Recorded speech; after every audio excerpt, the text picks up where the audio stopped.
कोई बेवकूफ है जो कहेगा कि सर लड़ाई करते हैं पीओ के लिए।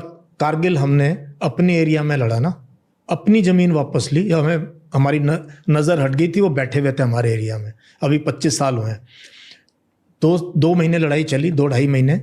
529 soldiers killed, more than 1500 seriously injured, 3000 or injured.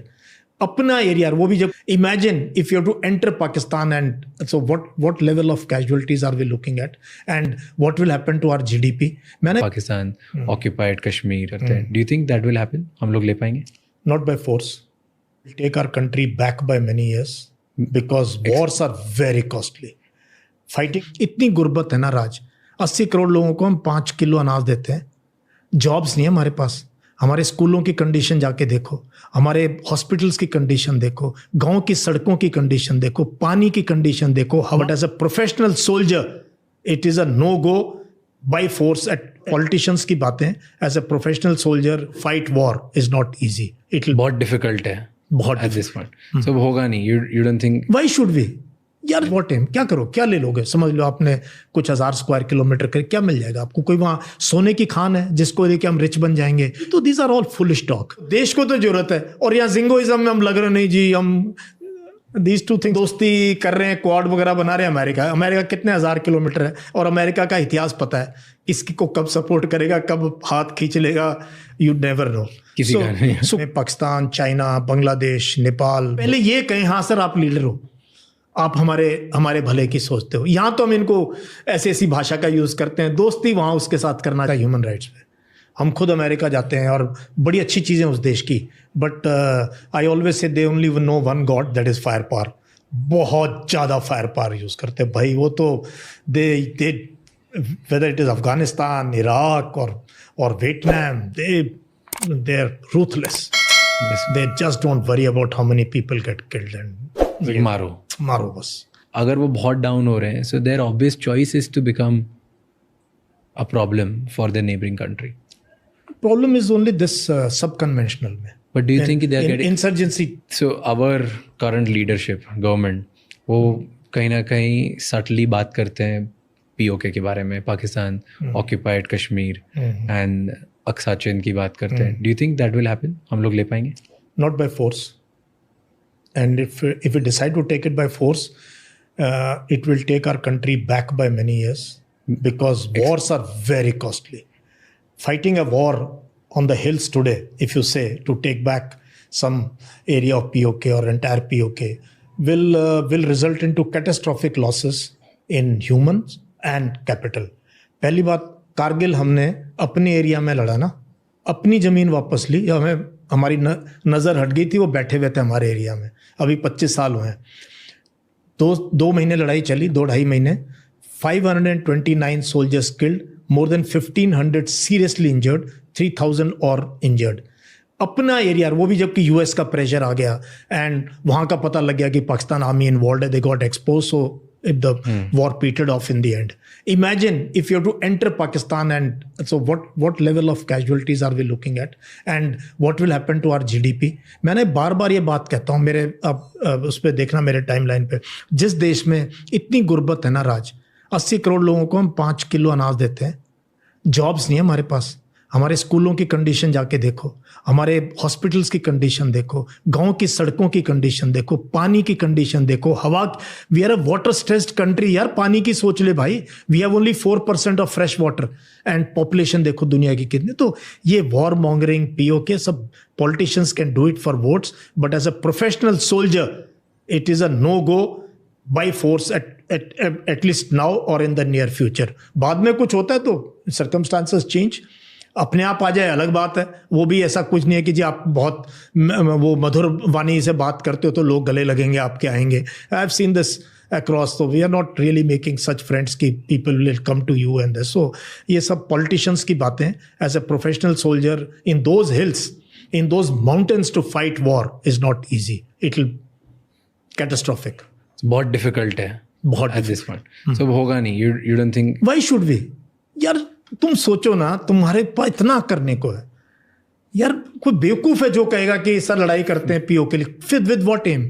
With what am? क्या करो, क्या ले लोगे? समझ लो आपने कुछ 1000 स्क्वायर किलोमीटर कर, क्या मिल जाएगा आपको? कोई वहाँ सोने की खान है जिसको लेके हम रिच बन जाएंगे? या सर डायमंड्स की 4 महीने में बताऊँ इतने डायमंड निकलेंगे कि हमारी जीडीपी? तो these are all foolish talk, small talk. Foolish politicians can do it. Professional soldiers should never encourage this is zingoism.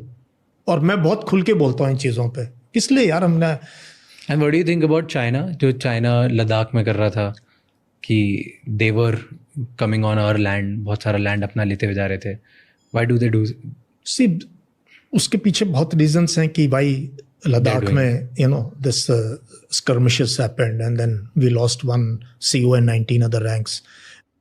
And we should have been able to see this thing coming through. We were again, जैसे कारगिल में surprise हुए, यहाँ पर भी we were surprised. तो ये क्यों नहीं पूछते आप कि सर ये हम सरप्राइज क्यों होते हैं बार बार? क्यों होते हैं surprise? I think somewhere we were unable to read China. We were unable to see their intentions. And I think military to military, we should have resolved this problem when it was, धीरे धीरे problem बढ़ती रहती है ना neighbours के बीच, एक दिन में नहीं होती है. So somewhere now things are looking up. अब तो एक्सटर्नल अफेयर्स मिनिस्टर भी कह रहे हैं कि ये 75% रिजॉल्व हो गया है. अच्छी बातें कर रहे हैं हम भी, क्योंकि अगली ब्रिक्स मीट में शायद दोबारा से प्राइम मिनिस्टर और शी जिनपिंग मिलेंगे. और ट्रेड देखो ना क्या हो रहा है.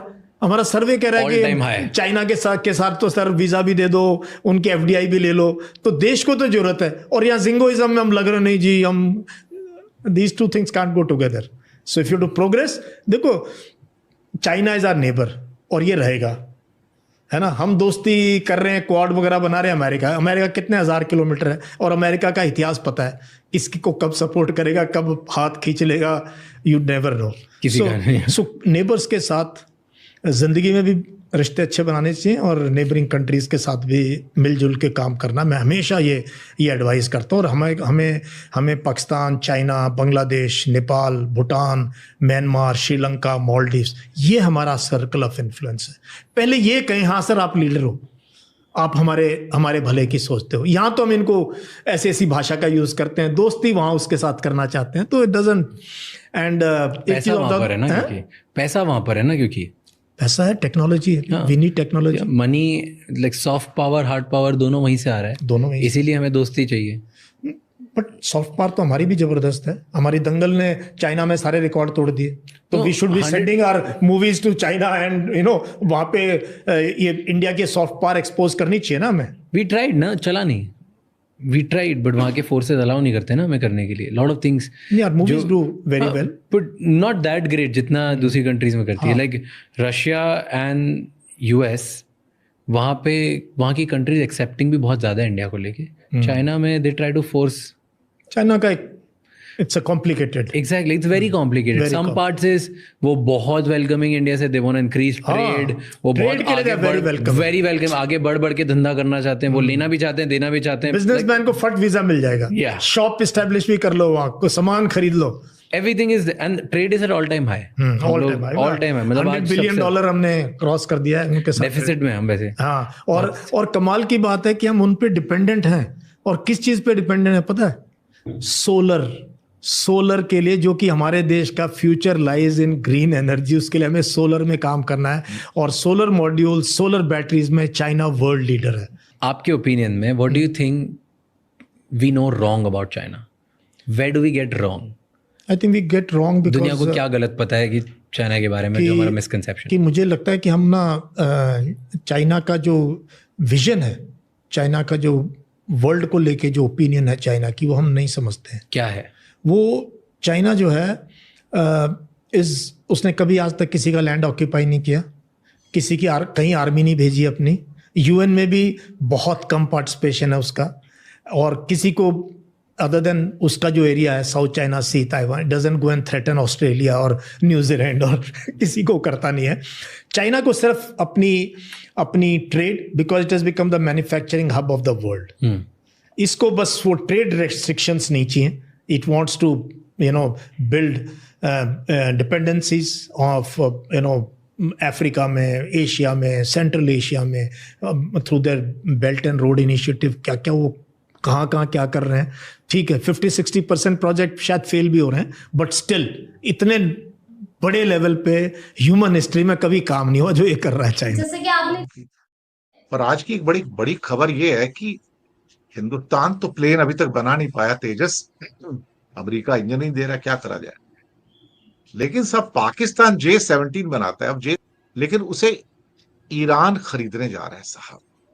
अब ये तो बड़ी हलचल वाली बात हो गई है कि फ्रेंड्स, डिफेंस अपडेट्स में ईरान की JF-17 थंडर ब्लॉक 3 एक्विजिशन के बारे में गैर मुल्की वेबसाइट पाकिस्तान को JF-17 थंडर का एक और गाहक मिल गया है। जी हाँ, ये खबर है जो कि ईरान से निकल कर आई है कि ईरान दिलचस्पी रखता है वो JF-17 थंडर के ब्लॉक 3 को खरीदने के लिए। और ब्लॉक 3 आपको पता है 5th जनरेशन का त्यारा है जो पाकिस्तान में तैयार किया जा रहा है पाकिस्तान। और ये खबर इसराइल के लिए बड़ी ख़तरनाक है। इस वक्त इसराइल इस डील को बहुत गौर से और बहुत ध्यान से देख